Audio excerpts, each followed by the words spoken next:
Today on the workbench we're going to show you how to assemble Team Losi Racing's 8 series of buggy shocks. We have a lot of the different parts here on the workbench right now. We're going to go through, show you how to do this, give you some tips and tricks along the way, so let's get started. First and foremost in the bag is you do have two different shock body lengths. The shorter ones are for the front, the longer ones are for the rear. The same thing on your shock shafts. The shorter ones are for the front, the longer ones are for the rear. We're going to actually build a front shock, and all of the steps that I'm going to show you will work with the rears as well. So I'm only going to build one shock, so I'm going to set 3 bodies and 3 shock shafts aside. Now in the packaging, this is a lot of what, or some of what will come in the box with the shock shaft. So you have your lower spring perch, your lower shock eyelet, you have an O-ring that'll go as the bottom shock seal, a guide, your lower guide, and then you have these two guys here. These will go in the shock itself in the top, and it'll give you 2 different ways that you can build the shock. You can use either the bladder and use a bladder or a volume compensating shock, or you can use this version here, which is what's called an emulsion shock. And for what we're going to do today, I'm going to build this as an emulsion shock. So one thing of note on this piece, if you look, it kind of has a bevel to the inside edge. This part goes towards the bottom of the shock body. In addition, I'm going to just set the shock pieces aside for now. I'm going to do my work on a paper towel just to help make sure I don't contaminate the parts or anything as they go in here. Now, one tip that I'm going to give you is we have shock pistons right here, and it's kind of hard sometimes to read the numbers on the pistons themselves. Like, I'm sure you probably can't make that out. So what I do is I use a black magic marker, and I actually just color over the top of the number, and it actually makes it pop a little bit more so you can see it. So for example, these are the split 1.2, 1.3s, and versus just the standard 1.3. And we'll bring these closer to the camera so you can see actually how you can see those. Oh, and that one's smudged, but you can see them a little bit better. That just pops a little bit more. So for the front shock that we're going to do, and I'll come back and do the other pistons at a later point in time, for the front shocks on this car, you actually use the 1.3 piston. So that's this guy here. Now, when you go to build your shocks, one of the things you're going to want to do is either use some Losi green O-ring grease, or you can also let your O-rings soak for 12 to 24 hours before you install them in the lower shock body. What the oil does is it allows it to expand to the size it'll actually be over the course of its life. The green O-ring grease will also help prevent your shock shaft from tearing the O-ring as you insert it for the first time. So we've had these soaking since last evening. These are good to use. And one of the things, I don't have my manual in front of me, but I was able to go onto tlracing.com and pull up the manual. You can also find the manuals on horizonhobby.com. So as I look into here, the way I have to load things into the bottom of the shock cartridge is I'll have the O-ring, and that's this piece right here. I'll have, and that's basically the lower shock seal. I'll have the actual O-rings, the white plastic spacer here, another O-ring, the lower shock guide, and then the cap. So let's get started. First and foremost, just unscrewing the lower shock cap eyelet. What I do is I actually put the preload collar all the way to the top. That makes it easier for when I'm putting the shocks into a shock stand, at least with the fronts. With the rears, I'll leave them down quite a bit. That way it, again, will sit a little bit easier in my shock stand. Pull the shock top cap off, and we're ready to get started. So this is the lower seal that'll go on around the threads. You can use some of that, the green O-ring grease on this. It will make it go over the threads a little bit easier, but quite honestly, it's pretty simple to do on there. So next, again, grabbing my manual, we want to make sure we're doing this right. So it's O-ring, spacer, O-ring, spacer. So I'm going to grab an O-ring and just slide it down in the body. The white spacer. It did stick to my finger there, no big deal. Another O-ring. And then your lower shock guide. Now what you'll want to do is there are two different lips on this piece here. You'll want to make sure that it fits properly in the lower eyelet. I go in from this side, just it's easier to get it back out if I do it backwards. So you'll want the smaller of the two ridges will face outward.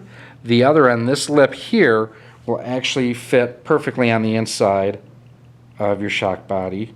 There. Now I will simply screw that all together. Don't crank this down because if you tighten this too much, you'll actually pinch your O-rings and it could cause binding or stiction as the shock shaft goes up and down through its range of motion. So I can set that aside for right now. Now I'm ready to build the shock shaft itself and put the piston on. Now one thing looking in the manual is it does call for you to spray this out with some kind of cleaner or degreaser. I've already done that. Just to make sure that during the machining process they actually spray a lubricant in here to make sure that it goes through and it completes the machining process properly. It can leave a little bit of a residue behind, which can affect how the screws and everything tighten down. You'll also want to use a little bit of Loci-Lock thread locking compound.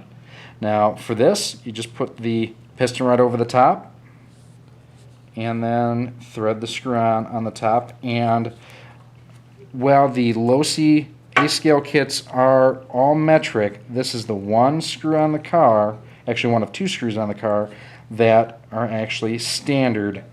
So it's actually a .050 size head. Tighten that down. Now to make sure that you get this nice and tight, never use a standard pliers on a shock shaft. You'll mar it and damage it, scratch it, and it'll rip and damage your O-rings. What I use is the TLR shock pliers like these guys here. It allows me to grab the shock shaft itself, hold it tight so that I can give this an extra little twist to make sure that's tight. And now we're all good. Now on here, what I'll do is I'll take the end of the shock shaft and actually just dip it in the shock oil that I have here, just to get a nice coating on there so that when the lower threads go through the O-rings, again, we don't want to tear these O-rings before we even really get to use them. You'll feel some resistance, which is normal, and then just slide it through. At this point, if you want, you can clean off the lower threads and then run the shock through its range of motion. Next up, we need to put the lower shock eyelet on. And again, using our shock pliers, we're going to hang on to that and screw that on. If you have a caliper, it'll make things easier as well, because then you can measure your shocks to ensure they are all the same length. Loci also has a shock matching tool that makes sure that you have similar oil, similar length, and things like that on your shocks. Now at this point, I'm ready to add oil to the shocks. Now in the bag with the kit, it actually comes with 2 bottles of shock oil. One bottle is 40 weight, one bottle is 25. So we have our razor blade knife. Be very careful, always cut away from you. And we're going to put 40 weight in the front and 25 in the rear.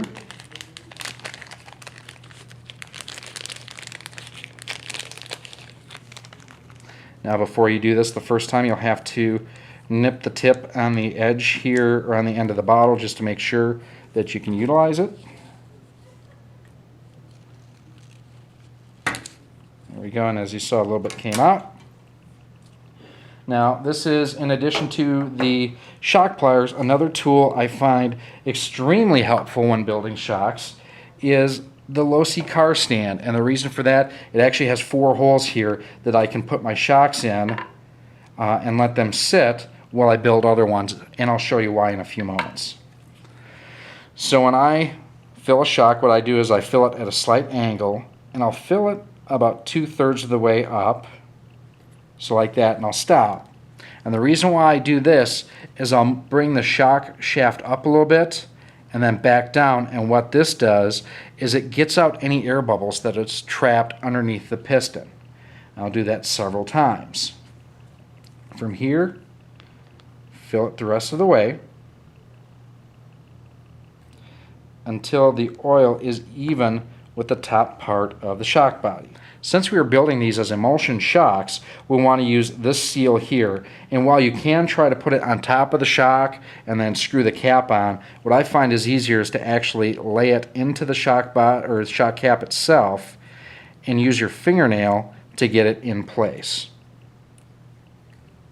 You'll need to work your way around a little bit just to make sure that it's up in there. There's a small lip inside the cap where it will sit properly. There we go.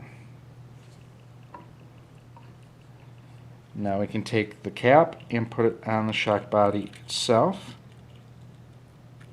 Now when you're tightening the shock cap down, you may actually notice a little bit of shock oil coming out of the vented cap here. That's perfectly normal. Don't sweat that. Now we're getting to the point where we're going to bleed the shock itself, and to do that you need to put this little gold washer onto the screw and then install it into the shock cap itself. So we have that there, and much like the screw in the piston, this one is not cooperating.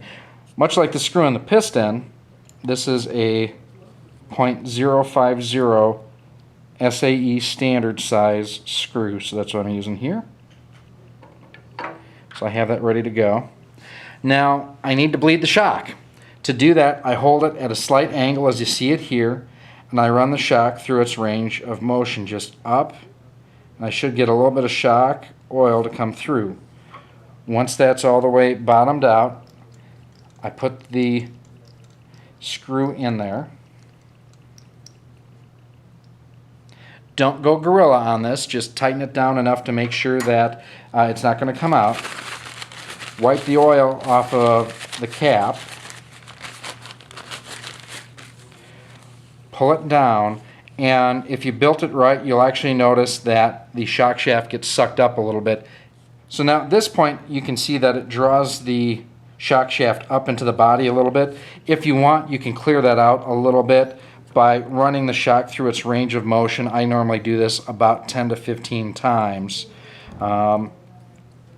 And that will generally get the shock reaction. As you can see, it's still drawing up, but not nearly as much as it was before, which is kind of what we're looking for. From here, I'm ready to put on my little shock booty here that'll help protect it as I run, and that is in that package there.